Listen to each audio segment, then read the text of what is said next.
translucent glass Venice. Okay, so the island gives the name to the glass. On the islands are located all the most important factories of the town, are factories to produce the glass. So that all the glass coming out from Murano is actually is a handmade glass. That's it. Okay, so that's why they call artistic glass, because it is completely handmade. And the master is going to make a wine decanter in Baroque design. The composition of the glass is silica sand, soda, potash, and lime, melting in this oven at 1,500 degrees Celsius. So the master uses particular tools made of two parts of steel soldered so that he can work without injuring his hands, because there's no heat conduction, so that he can blows up, he can work with his hands, it doesn't work.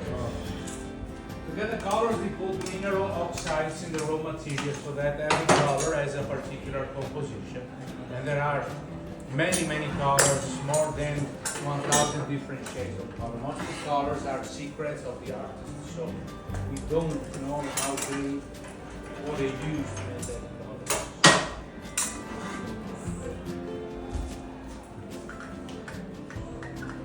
And there isn't any school where you can go and learn this work, this tradition. It is a family tradition. Father teaches the son. It takes more or less 10 years to operate all the different techniques. And after that, they choose a branch of the production, which is glass blower, or mirror maker, or chandelier maker. Okay, now he's going to finish the work. He's going to make the handle of the decanter.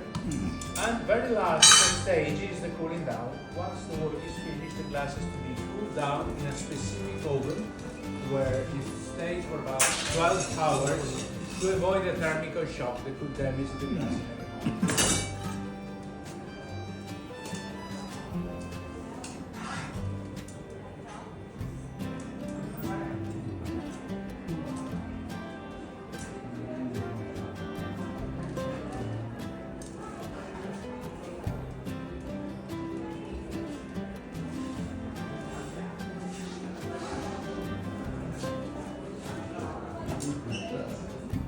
What do you think? Do you like it? Yeah.